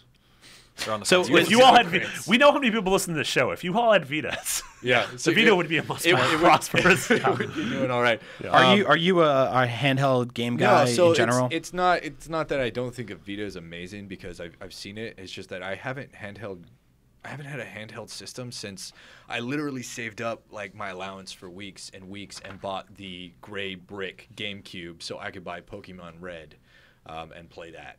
And that is Game Boy. Oh, the Game Boy. Oh, I'm sorry. What did I say? Oh man, the Game Boy. The Game Boy. You said GameCube. So like 89. Yeah, no, man. So the Game Boy, the gray brick with the green and the green puke screen. green. Yeah, I bought that. I saved up for weeks for enough for that. This is when it was still Funko-Land. Yeah. I went to Funko-Land and bought it out of the case. It was used.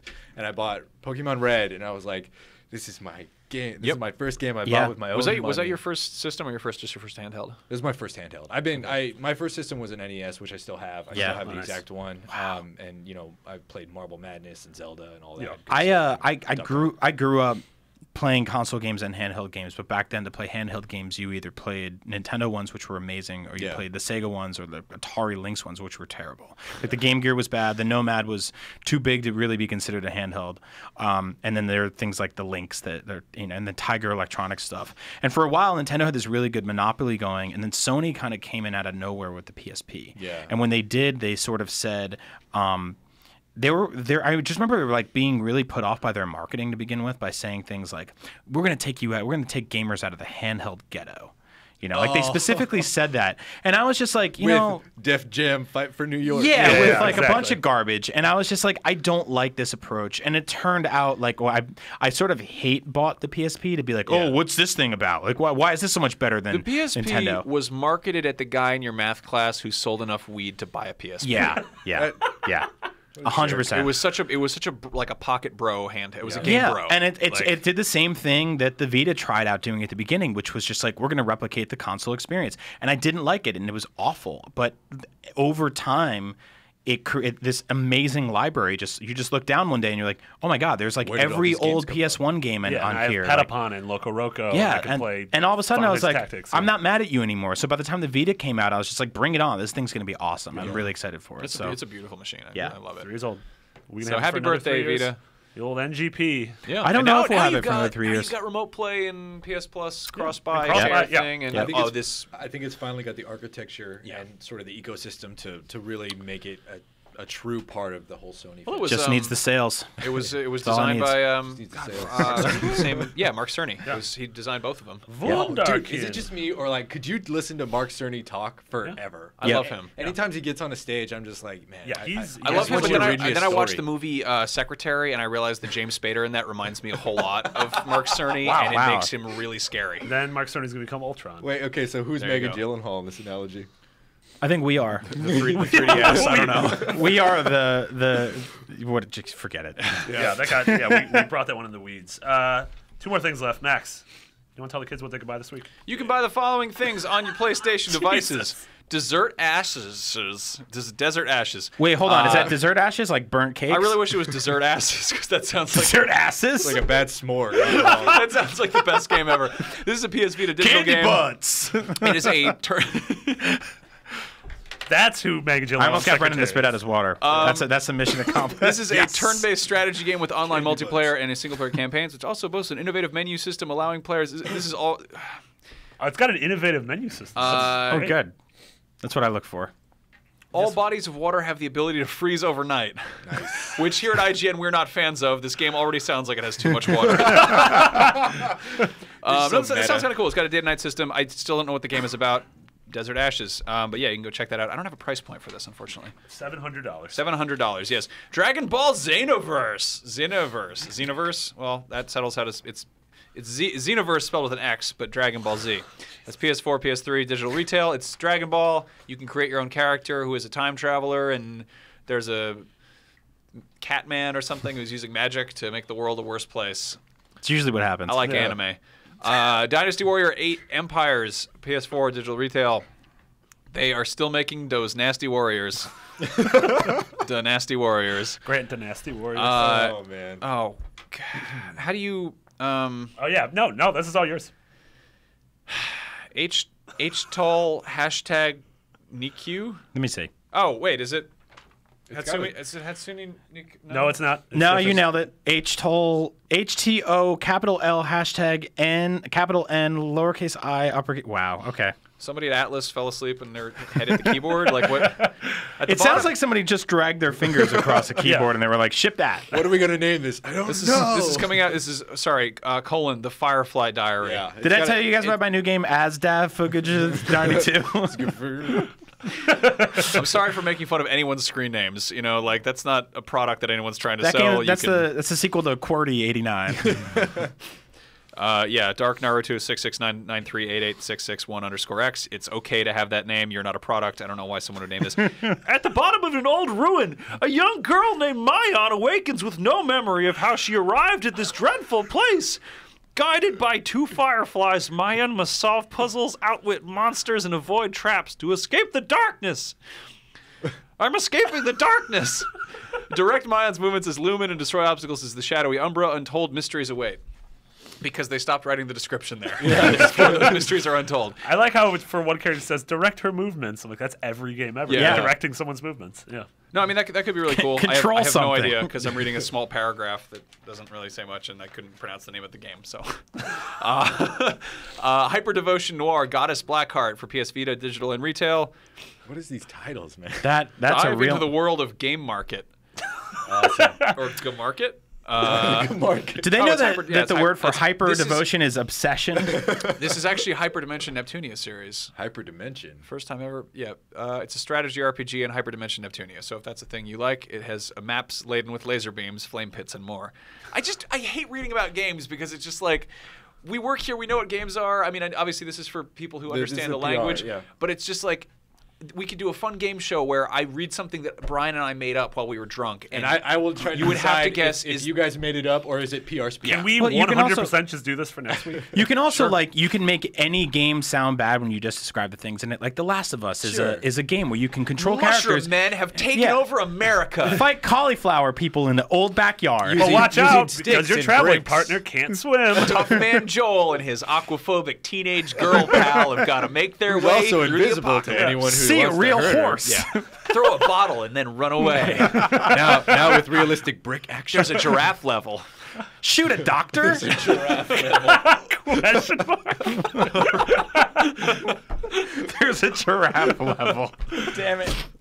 All right, Limbo is coming to PS4. That game's good. Just awesome. don't make fun of it. Yeah. If you've Push never, a real log. yeah, So that's a terrifying spider. If you never played Limbo, play Limbo. It's on everything. It features up to 4 colors Yeah, that's a great game on. Yeah, Including 2 shades of gray. and a broken hotel sign. 50 Shades of Grey. The game is coming out. It's called Limbo. Yeah, there's Resident Evil Revelations 2, Episode 1 for PS4, PS3 digitally. I Only. think our review is going to be up by the time this That's shows right. up. Yeah, this is interesting. They're doing the episodic thing that we talked about extensively on this episode. So if you like Revelations of Evil, there you go. And you can use flashlights to expose darkness. Fans of Rugby 14 will be excited to hear that Rugby 15 is coming out this week for PS4 and PS3. It's like American football, but much tougher and cooler. Sorry, was that offensive to American football fans? No, I think don't that's know. fine. Yeah, it's rugby. I There don't you think go. American football fans listen to this show. Yeah. You Yeah, can't if get you me. I'm in disagree a with padded us, room full of podcast equipment. Fight each other to the death. Was that a maddening statement? All right, and then of course there's Star Wall. Star That game's Whale? actually Star really Whale? cool. Yeah. Star Wall. Star Wall. The Force Awakens. For PS4 and PS3 digital cross-buy. It is flop it out with up to 4 players in a retro epic Narwhal battle in space. The heart-piercing action is furious and unrelenting. Star Whale will change. Star Wall It's like will Towerfall. change your life. Yeah. That game is Slash awesome, by Nidhogg. the way. Yeah, Have you guys it's a played lot it? of fun. Yeah, It's so dumb and so fun. Yeah. And it's just like, it's one of those games you throw on when there's a bunch of people at your house and you're like, all right, I'm going to get these guys to play a Party game game. with me, and then an hour later they're going to leave. Wait, and this Yeah, is actually, on, sorry, and there's this is on Vita or Not for it's Vita PS4. yet. Yeah, PS4. PS4. There's actually a subheading to this description. This digital entertainment object for home console hardware is all about love, respect, and all-out mayhem. That's great. And those are three things I that is look for every that is a day. description written by people who get it, I think. Yep. Under Night in Birth EXE late. What? Is Max all right? That's what it says. We need to play That's a going piece for of wood in PS3 his digital mouth. and retail. From the companies behind Guilty Gear and Blaze Blue comes Under Night in Birth X late. We copy and pasted this from the PlayStation It's a box. 2D fighting game. Blame this on Ryan Clements. All this And then is Ryan there's- Clements' fault. These are like trials courses for my mouth. Xevious 3D/G Plus restart? is a PS1 classic coming to digital. Ionists from the planet Xevious are invading Earth. Jump into a starship Salvaloo in this updated classic as you fight against the forces of some supercomputer Gamp. It's a PS1 game. Yes, this is not going to be a video breakout. Now, Yeah. Demos and betas, Limbo PS4 trial, Nano Assault X PS4 trial, Resident Evil Revelations, and Star Wall Resident Evil Revelations is a PS3 trial. And Star Wars. Star Wars for PS4. We did it, guys. I I think that's a pretty good week for games that are really hard to say out loud. Limbo, Starwell, and possibly Resident Evil. Check our reviews for the big ones. If you don't have a good answer for when someone asks you what you're playing, and you just want them to worry about you and just spout off a bunch of confusing numbers and letters, there you go. Just tell them you're gonna jump aboard Starship Salvaloo. There you go. Do we want to do our little segment about a special game? So this will be our last segment of the week. Obviously, if you listened to last week, a lot of you guys liked it. We liked it, so we're excited. We're gonna be doing it for the next 50 weeks. Yeah. Now somebody brought up something interesting. What we're doing is we're trying to make a list of 50 must-have great games for PlayStation systems. Yeah. This is. I think we should really stress this isn't really like a definitive top 50 list. Yeah, we're not going to rank them. Yeah. Obviously, if someone comes in, like, this is going to be a mishmash of opinions because we're going to have different people in here. But yeah, by the end of this, we're going to have 50 games that are going to be like, hey, these games are rad, and if you haven't checked out some of the old ones, go try to do that. Yeah. I think like a Criterion collection is a good way of looking at it. Yeah, absolutely. That's not the IMDb top 250. But hopefully, I'm hoping Armageddon does not get in here. Yeah. Yeah. There you go.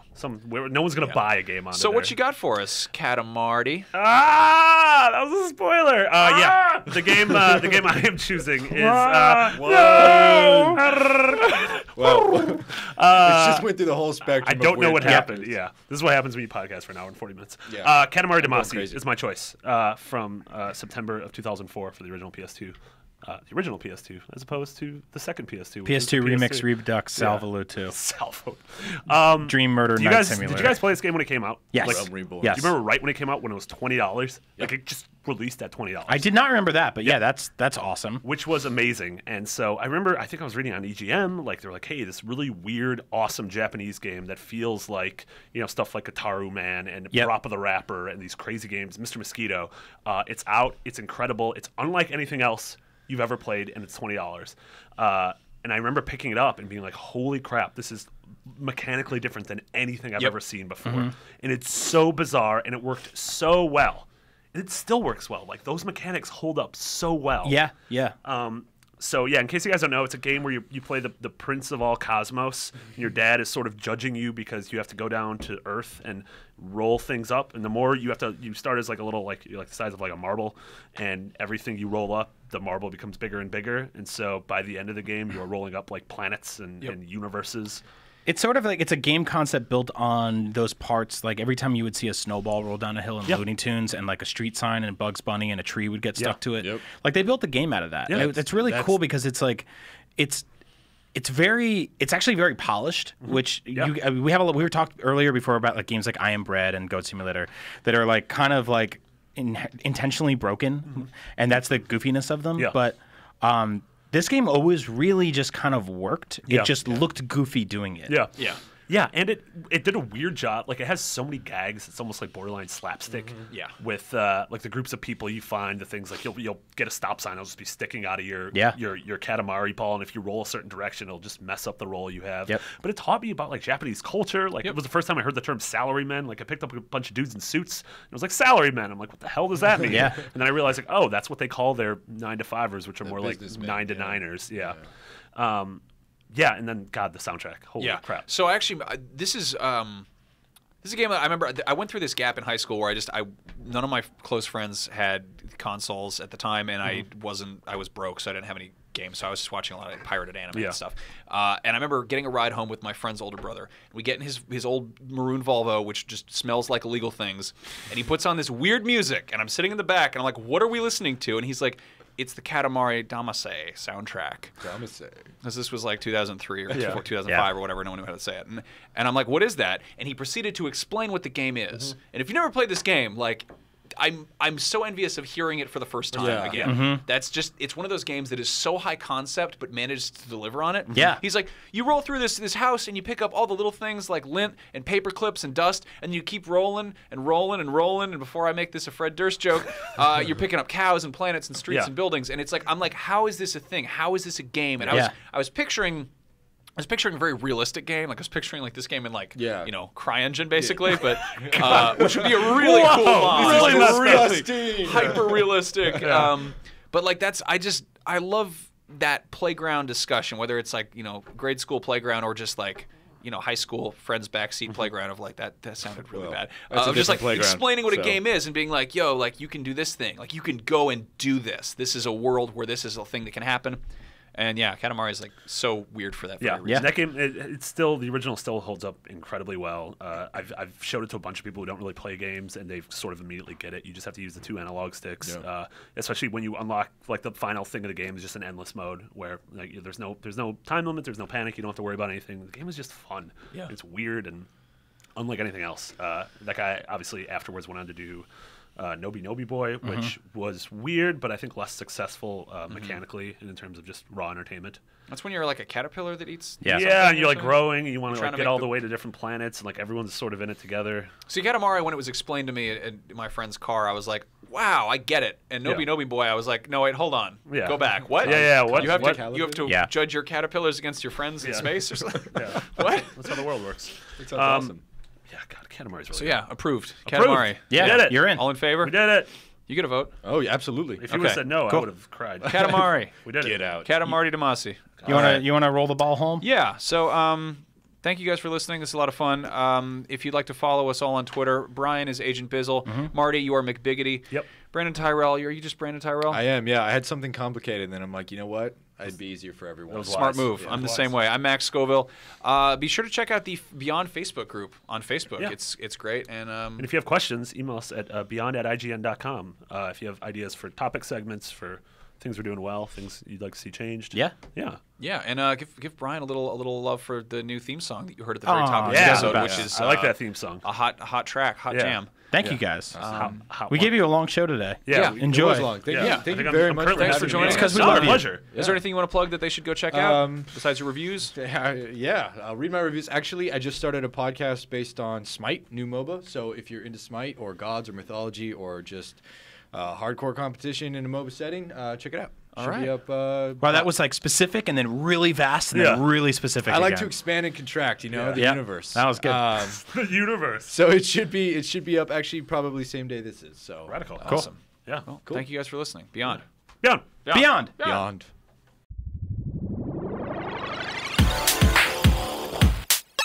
Users lose all sense of reality and enter another world. Remember, do not underestimate the power of PlayStation.